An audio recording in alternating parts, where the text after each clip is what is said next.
Welcome to my travel channel, and if you've been here before and seen some of the videos, welcome back. I'm Barefoot Jeff, and as a reminder, if you haven't done so already, be sure to pound that subscribe button down below and ring that bell to the right there, and you'll be notified of new videos we have every Saturday coming out, and there'll be some coming out during the week from time to time. Also, be sure to stay to the very end. I have some special tips on how to cross some of the roads, and also the best places to eat, and some visa trips information for the visas.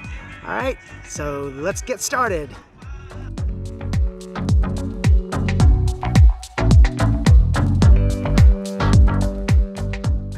All right, this video is going to be about my adventures to a country that I've been to several times. It's very close to Thailand and Cambodia.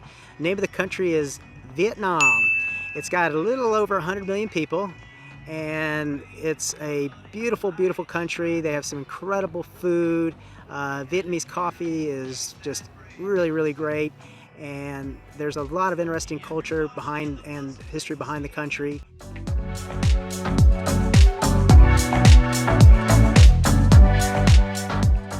All right, on getting to Vietnam, one of the major international airports is Ho Chi Minh City, which is also known as Saigon. There's a lot to see there. It's a very modern city. There's three to 5 star hotels you can stay there. They run anywhere from $25 to $100 per night. I've had several trips to that city and really enjoyed it. In one of my trips, I spent New Year's there with some friends that lived there, and also a buddy of mine that I was traveling with for part of the trip. And we had a great New Year's Eve there and met some new people. It was a lot of fun. Another trip I was on is I went with a friend down the Mekong Delta river. It took one of the traditional boats, and it was really neat. It's worth doing on that. Unbelievable food. It was a lot of fun, and highly recommend doing things like that as well.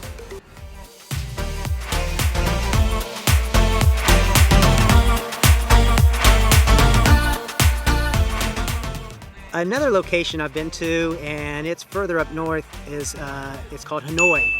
It is actually the capital of Vietnam.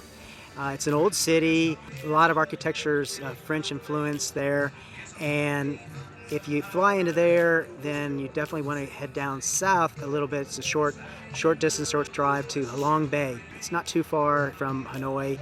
There's an island called Cat Bay Island, and in that island you can do some hiking, do some rock climbing. There's a lot of limestone cliffs. You can do some scuba diving, kayaking. It's a very beautiful, beautiful area to visit.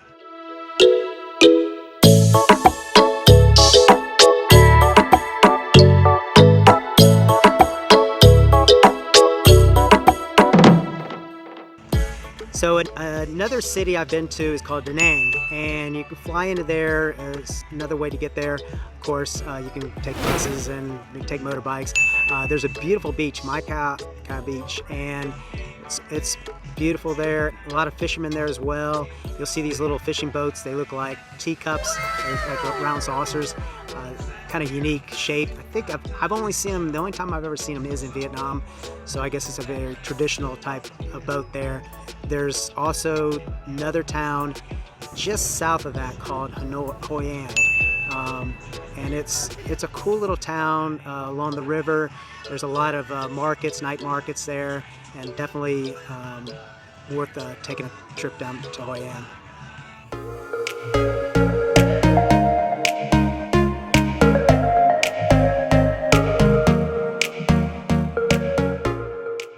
So on one of my trips, I went to an island. It was one of the first trips with a friend of mine, and we were kind of traveling around the country, and it was rainy season. We're looking for either an island or a coastal beach town that had some good weather.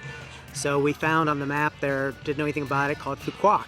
So we ended up flying into there, and it was a absolutely beautiful, beautiful island there, and I highly recommend going there. Used to be able to only fly there within the country, but they opened up the airport to international travel, so you can fly in there from Bangkok and other locations. But one thing to note is on one of my last trips there, I saw about 100 different projects going on with high-rise being built. They're going to have soon to have gambling and casinos there. So if you want to go and get some more of the traditional island and before it gets too touristy, try to go sometime, in the next year or two.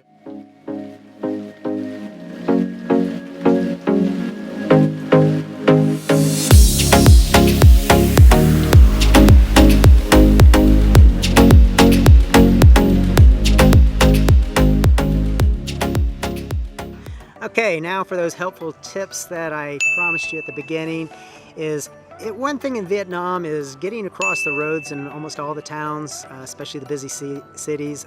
It's very difficult to get across because hard to get the scope of it by a picture. Well, it's chaos.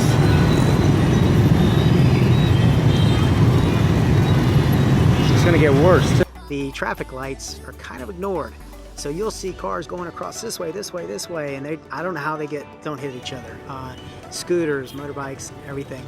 So basically the street lights are ignored. So the only way you can get through is you have to just walk at a steady pace. You can't go too fast or too slow. You'll just let the cars and motorbikes go around you. Otherwise you'll be standing on the side forever. I've seen families do it. They'll hold hands going across it. And it's a little scary at first. You just kind of keep an eye looking at them. But that's one of the tips on getting across the street.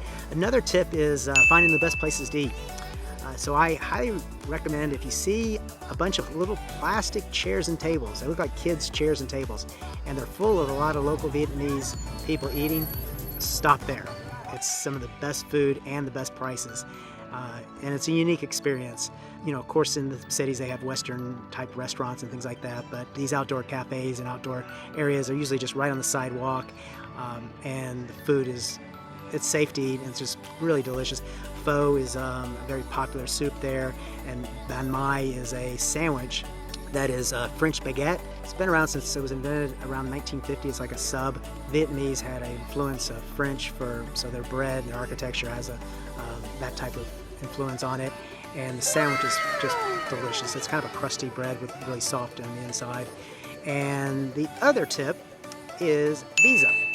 So interesting story is you can get visa on arrival for U.S. citizens. I don't know about all the different countries. You'll have to Google that. But the visa, when you get on arrival, you're supposed to come with a letter. And you get the letter online from a tourist company.